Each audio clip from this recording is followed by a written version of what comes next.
그 롯데도 이게 지금 심상치가 않은데요. 이 부자가요, 신격호 신동민 부자가 이제 아버지는 이제 100억, 아들은 뭐 200억 해가지고 매년 한 300억씩 계열사로부터 이제 받았다는. 이 롯데가 한 번도 본격적인 검찰 수사를 받아본 적이 없는 유일한 그룹이에요. 그렇죠. 대기업 중에서는 예. 진짜. 예. 그래서 사주의 친위 조직이 전횡을 일삼고 또 경영 투명하고는 거리가 먼 경영을 하는 과거 재벌들의 악습을 그대로 가지고 있습니다. 순수한 형태. 예, 한 번도 수사를 안 받아봤고. 근데 그런대로 회사가 누군가가 옆에서 크는 거 보면 참. 예. 돋보기를 딱 들리다 보질 않았으니까 문자 그대로 엉망이란 말이에요. 그리고 이 롯데그룹이 지금까지 국가기관 산업을 하나도 하지 않았습니다. 호남석유화 그 인수해서 지금 롯데 케미칼이 된 네. 거예요. 그 인수한 거예요. 롯데 수사는 사실은 국민 경제로 보면 부담이 좀 적은 수사예요. 뭐 그렇다고 그러더라고요. 지금 전 변호사님 예, 말씀하신 기업 자체가 대로 이제 국내 국가 기관 위주로. 산업이 거의 없어요. 네네. 다 유통하고 네. 소비재 뭐 이런 먹고 마시는 것, 먹고 예. 마시고 자고. 예, 그런 거라서 놀고. 거기 문 닫으면 딴 데 가서 자면 되고요. 네네네. 거기 문 닫으면 딴 데 가서 영화 보면 되고요. 이런 거라서 사실은 검찰이 대기업 수사할 때 늘 나오는 문제가 이렇게 빈대 잡으려다가 초과상가 네네. 태울라 이런 얘기 나오는데 롯데 경우는 그 우려는 거의 없다. 조금 자유롭다. 예. 한마디만 꼭 하고 넘어갑시다. 우리 언론들 왜 이렇게 천박해요? 이 JTBC를 포함해서 대한민국의 모든 언론이 왜 서미경 씨를 셋째 부인이라고 얘기합니까? 부인 아니에요, 그냥? 예, 우리나라가 일부 다치제 국가예요. 신격호 씨의 셋째 부인 지금 많은 거예요. 우리나라의 축첩 행위는요 불법행위입니다. 아, 진짜 그러네. 그렇죠, 당연하죠. 첫 번째 부인은 돌아가셨어요. 일본 부인 시게마스. 예, 지난번에 한국에 왔던. 예, 지금 신격호 씨가 시게마스 씨 아니에요. 이 시게마스 씨 지금 살아있는 부인입니다. 그러면 우리나라는 중혼을 허용 안 하는 나라거든요. 그럼 서미경 씨는 호적에 오르지 못한 쉽게 말하면 민법 용어로 첩이란 말이에요. 아니 근데 이제 사실혼 관계니까 사실혼 관계는 무슨 사실혼? 아니 이거 딸 데리고 그래가지고 사실혼은 그 혼인신고를 부부인데. 하지 않았을 뿐이지 법률혼과 다름없는 물론 이제 예? 뭐 중혼이긴 합니다만 그래도 아니죠. 중혼은 무효예요. 이건 축첩이에요. 진짜 제가 반성했다. 사실혼이 아니란 말이에요. 저는 이거를 이제 결혼을 3번 했는데 3번째 부인이다 이렇게 생각했는데 그렇네. 그래서 네네. 우리 언론이 롯데에 대한 태도를 바꿔야 됩니다. 명백한 일본 기업을 자꾸 한국 기업이라 그러고 심지어 신문 사실 어떤 사실인 줄 알아요? 신동빈에게 롯데가 계획할 시간을 줘야 주라. 된다. 이런 제목을 뽑은 신문 사실이 있어. 롯데가 광고도 많이 내고 그러니까 지난번에도 롯데가 일본 기업이냐 한국 기업이냐 문제가 되니까 일제히 광고가 풀렸잖아요. 그러니까 모든 신문 방송에서 입을 쫙 닫더라고. 우리만 한 거예요. 근데 우리는 입 닫지 맙시다. 난 이건 입 닫으면 안 된다고 생각해요. 저는 무슨 롯데한테 전화 받아서 그런 게 아니고 이번에도 경제학적 그래서 관점에서 언론이 얘기한 거지. 뭐라고 검찰 수사를 비판한지 알아요? 먼지털이식 수사다. 먼지털기식 수사다. 이런 식으로 비판을 해요. 지금요. 여기저기 온갖 비리가 지난번에 말씀하신 대로 화장실 문을 여니까 확 터져 나오는 식으로 온갖 비리가 막 나오는데 이거 먼지털기가 아니고 이 큰일 났어 지금 이게. 새누리당이 이제 탈당파 의원 7명입니다. 전원에게 이제 복당을 허용하면서 이제 원내 제1당으로 등극을 했는데요.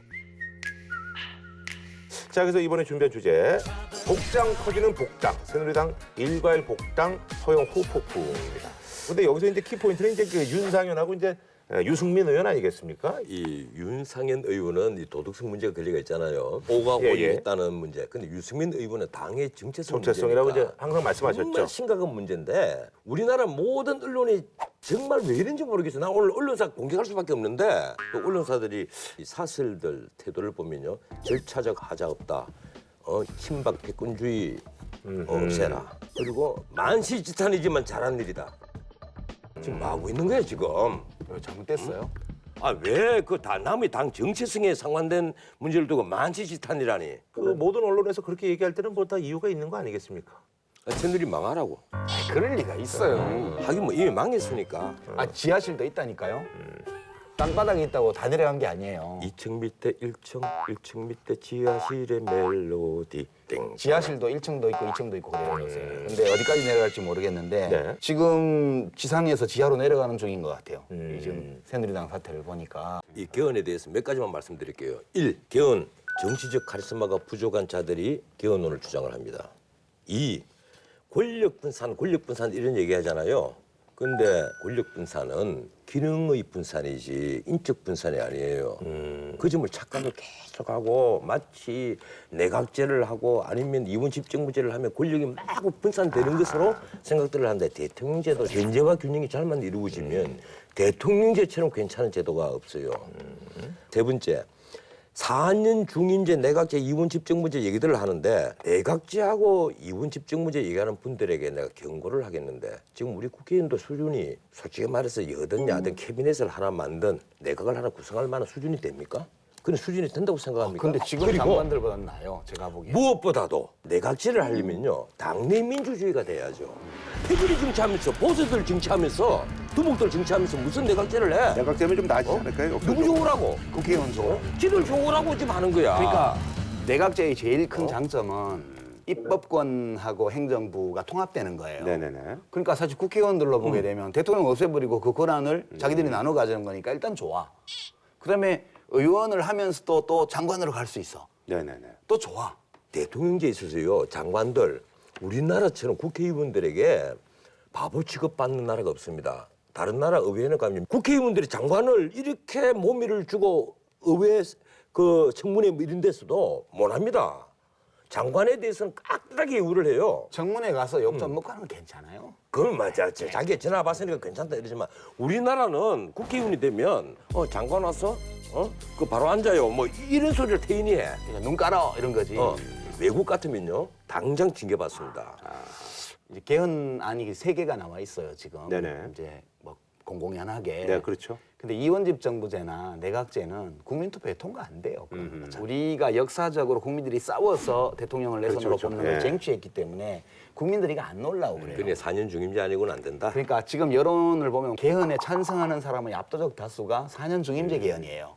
근데 이게 그 주기를 맞춰야 되잖아요. 그러니까요. 그래서 2년, 뭐- 2년. 그래서 옛날에 노무현 대통령이 자기 임기를 6개월 단축하면서 원포인트 개헌을 하자고 그랬는데 박근혜 대통령이 참 나쁜 대통령. 이래갖고 한마디로 문질러버리고 대통령이 개헌안 발의하려고 그러니까 다음 국회에서 개헌할 테니까 개헌안 내지 말아달라. 그래서 믿고 그러면 안 내겠습니다. 이래 했더니 하긴 뭘 해. 아니 그러잖아 그 이재명 성남시장 저 단식하다가 이제 중단했잖아요. 네. 근데 이제 뭐그 지방 그 자치단체 그 재정 문제와 관련돼서 이제 이번에 이제 뭐 법이 이제 뭐 바뀐다고 하는데 그것 때문에 이제 단식을 했는데 이제 그게 이제 뭐 김종인 이제 의원이 가서 이제 뭐 설득을 해서 이제 풀었다고 하는데. 이 정부에서 재정 상황 좋은 데가 한번 네. 보세요. 분당 끼고 있는 성남, 네, 고양시도 이 있고. 용인, 그다음 화성, 네네.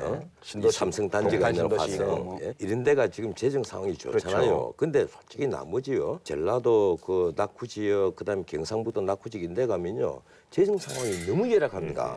도로를 어디 좀 서로 개보수를 하고 싶어도 예산이 없어서 못해요. 제가 강연 가봐서 너무 잘 아는데. 강연들이 조금 줬나 봐요. 강연비도 아주 거의 못 받는 거죠. 네. 그래서 이재명 시장이 청년수당도 준다 그러고 뭐도 준다 그러고 막 돈이 그 여유가 있으니까 그런 걸 하잖아요. 하니까 중앙정부에서 가만 보니 이 점도 마음에 안 들거든. 지 마음대로 복지한다고 한쪽에 자꾸 그래 복지하겠다 그러면 나머지는 입이 튀어나올 거 아니에요. 네네. 튀어나와서 자꾸 온갖 소리 나온단 말이에요. 서울에 로비아를 얼마나 많이 올라와요. 시장 군수들이 올라와서 행자부뿐 아니고 온데 막 그 저기 세종시에 삽니다. 살아. 돈 얼마 더 타가려고 이게 난리들을 치니까 성남에는 너 자꾸 그렇게 하면 우리가 입장 곤란해지니까 이건 불허하겠다 이랬는데도 계속해서 이제 진짜를 붙는 식으로 보이거든. 이러니까 그러면 차제 돈 많은데 돈 적게 안 주고 이쪽에는 많이 주고 이 재조정하겠다. 그게 이제 이러니까 이재명 시장으로서는 눈이 확 이래 된 거예요. 말해지 씨야 큰일 났거든. 어떠세요? 그러니까 이 사안에 대해서? 이 재정 개편의 취지가 꼭 불합리한 것만은 아니에요. 일리는 있는데 이제 왜 단식까지 하면서 시장이 반대하냐면 첫째로는 이게 일리가 있다 하더라도 아무 사전 고지도 안 하고 갑자기. 상의도 안 하고 그냥 자기들끼리 쪼물럭쪼물럭 시행령 바꿔서 내년부터 갑자기 그렇게 해버린다 그러니까 그러면 그 큰 시들은 내년 이후에 뭐 주기도 준비할 게 5개년 있네. 계획 세워서 뭐 준비하고 있는데 갑자기 다 무너지게 생겼잖아. 이 열을 안 받을 수 없죠. 두 번째는 가만히 앉아서 우리 시가 받는 돈이 줄어들게 되는데 시장이 가만히 있으면 시민들 볼 낯이 없죠. 그렇죠. 예. 그래서 시의 이익을 위해서 시장이 몸을 던져 싸운다. 이거 하나 있고요. 정치인이네요, 그 그러니까. 정치인이죠. 예. 시장이 볼 때 명분 있게 시민들한테 설명할 수 있는 길을 열어줘야 되는데 아무 상의도 안 하고 언론 보도 보고 알았단 말이에요. 그 청와대가 언론 보도 보고 지금 비대위원회에서 복당시켜서 열받았잖아. 똑같은 거예요. 왜 역지사지를 못해? 그 뭐 이런 거는 뭐 이제 좀 잘 얘기하면 또 조정이 되겠네요.